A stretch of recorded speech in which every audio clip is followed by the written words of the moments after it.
Hi, Lee Phillips here. I want to talk to you about a term called a disregarded entity. And it can be a disregarded trust or a disregarded LLC. It's kind of a IRS term. The IRS disregards the entity, or in some cases, the courts disregard the entity, and they consider it you. Why is that? How can an LLC be a disregarded entity? Well, there it is a tax term, and if you are a sole proprietorship, one guy, two guys, no, that's a partnership, or you can elect, even if you're a single guy, to have your LLC taxed as a S corporation or a C corporation.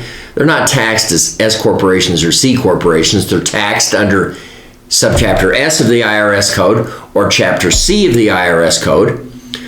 Or you could have it taxed as a partnership if there's more than two of you, or one or more of you anyway.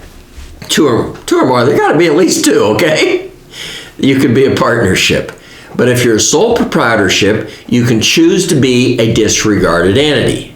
And you actually check it on the IRS forms. And at that point, the IRS doesn't even know that you have an LLC. Well, they hardly ever do anyway. They just know that we have an entity, corporation or LLC, taxed under S or C. In this case, disregarded means you're going to use your own Social Security number. You're going to file a Schedule C, and the IRS you don't file a company return of any type. You don't do anything. It's just as if you had an LLC, but the IRS disregards it. Now, that doesn't mean that the asset protection isn't there for the LLC.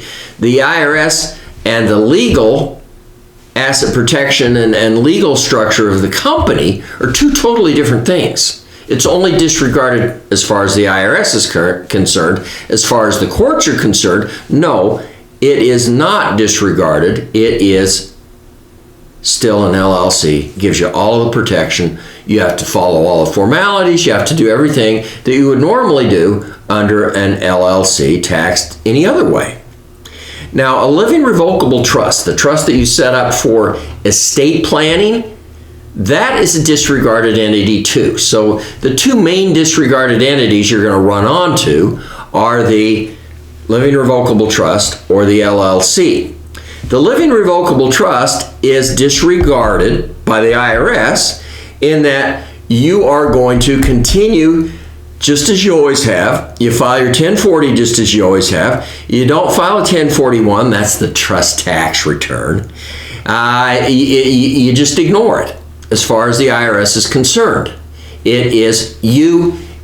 Anything that happens in the trust is you. Now, your trust should have language in it which says that at least quarterly or at least annually, everything is paid out of the trust.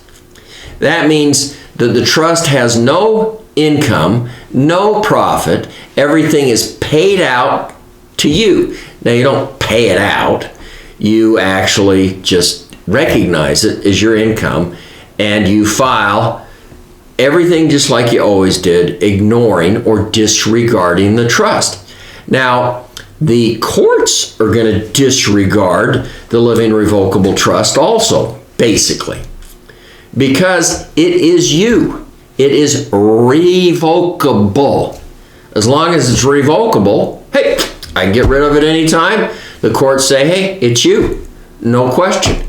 The trick to the living revocable trust is when you die, instantly it becomes irrevocable. It changes its nature. It now becomes its own standing entity, and it is not a disregarded entity. It has full rights. It is an entity under the law and under the taxation laws. But as long as you're alive, it's revocable, disregarded. Maybe that'll help kind of get rid of the mystery of what's a disregarded entity.